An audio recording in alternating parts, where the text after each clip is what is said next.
올해 들어 미국 내에서 아시아인들을 향한 혐오 범죄가 급증하고 있는데요.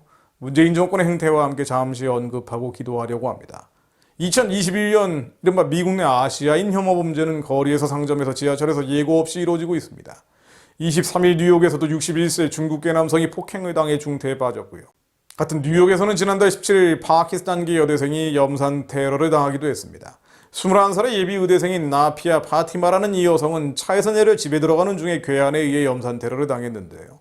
경찰 자료에 따르면 2020년 미국 16개 대도시 혐오 범죄는 전년보다 7% 줄었지만 아시아인 혐오 범죄는 150%나 증가했다고 합니다.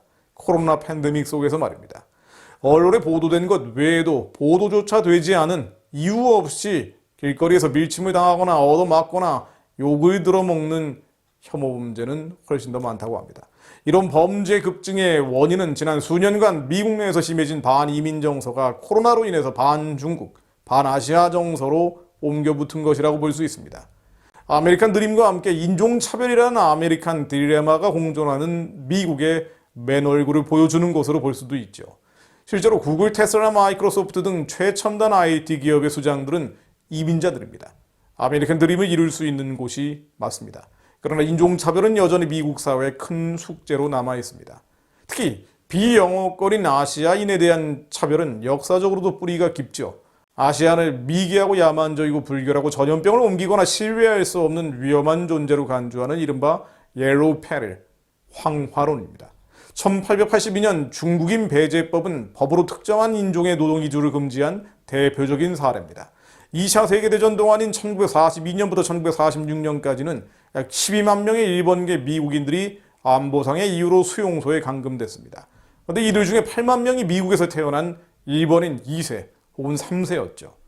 아시안이 영어의 능통 여부나 법적인 체류 지위, 기간에 무관하게 영원한 이방인으로 여겨졌던 역사의 단편들입니다. 당혹스러운 것은 역시 심각한 차별을 겪으면서 지난해 흑인 생명운동, Black Lives Matter BLM 운동을 이끌어낸 흑인에 의한 아시아인 범죄 급증입니다. 참 당혹스러운 일들이죠. 주류 언론도 반 트럼프 운동의 일환으로 BLM을 부각해왔고 지금도 조지 플로이드 뉴스가 끊이지 않습니다만 정작 아시안 혐오 범죄는 미국 뉴스에서 단신으로 처리되는 정도입니다. 정치적 의도가 개입된 인권운동, 회개와 기도가 없는 선해 보이는 운동의 편향성을 보여주는 사례입니다. 그런데요, 더 당혹스러운 것은 미국 내 한인들도 이 아시안 혐오범죄의 주 피해자가 되어 있는데도 본국 정부, 대한민국 정부조차 무감각하다는 것입니다. 지역의 한인 커뮤니티 사이트에 틈만 나면 올라오는 폭행 사건은 제외한다고 해도요. 지난 3월 16일 미국 애틀랜타에서는 총기 사건으로 8명이 살해됐고 희생자 중 6명은 아시안 여성이었고 그중 4명이 한인이었습니다. 최근 문재인 대통령은 연일 북한과 중국을 편들고 미국에 대해서 우회적인 비판을 하고 있죠. 그러나 미국 내 한인의 생명과 안전에 대해서는 한마디도 하지 않습니다. 그는 20일 중국 보아오 포럼에서 미국이 중국과 협력하지 않는다고 비판을 했고요. 21일 뉴욕타임즈 인터뷰에서도 가짜평화, 거짓 평화 찌라시에 불과한 2018년 싱가포르 합의에 대해 이 합의 폐기를 한다면 실수가 될 것이라고 바이든 정부에 충고했습니다. 26일 청와대 수석보좌관회의에서도 코로나 백신과 관련해서 연합도, 국제공조도 모두 뒷전이 돼서 국경봉쇄와 백신 수출 통제, 사재기 등으로 각자 노선에 나서고 있다며 소위 자국 우선주의 현상을 지적하고 또다시 미국을 우회적으로 비판했습니다.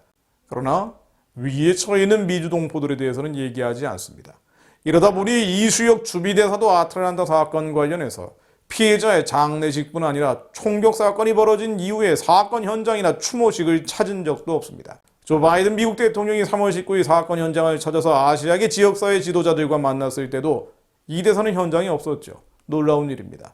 더욱이 총격 사건의 현장인 애틀랜타에서 열린 희생자 2명의 장례식에는 주비대사는커녕 관할 공간장인 애틀랜타 총영사도 참석하지 않았다고 합니다. 해외 교포들은 그저 배우 윤여정 씨의 오스카상 수상 소식 같은 세상 뉴스에 인간적인 위로를 받는 정도인 것 같습니다. 저는 궁핍한 자의 부르짖을 때 건지며 도움이 없는 가난한 자도 건지며 저는 가난한 자와 궁핍한 자를 긍휼히 여기며 궁핍한 자의 생명을 구원하며 저희 생명을 압박과 강포에서 구속하리니 저희 피가 그 목전에 귀하리로다. 시편 72편 12, 14절 말씀처럼 압박과 강포에 눌려있는 가난한 자들은 중국에서 떠돌아다니는 북한의 디아스포라들처럼 하나님께 기도할 뿐입니다. 창세기 12장 1절 말씀 선포하고 마무리합니다. 여호와께서 아브라함에게 이르시되 너는 너의 본토 친척 아비 집을 떠나 내가 네게 지시할 땅으로 가라. 성경 속의 아브라함은 이방인이었습니다. 우리식으로 말하면 해외 교포였죠. 실은 모세도 요셉도 다니엘도 또 많은 믿음의 선진들은 본토를 떠나 떠도는 이방인이자 해외 교포였습니다. 그러나 주님은 그들을 압박과 강포, 때로는 고독과 외로움 속으로 몰아가셔서 주님을 더 간절히 찾게 하셨고 기도의 금향로가 찼을 때 그들을 부르시고 택하시어 사용하셨습니다.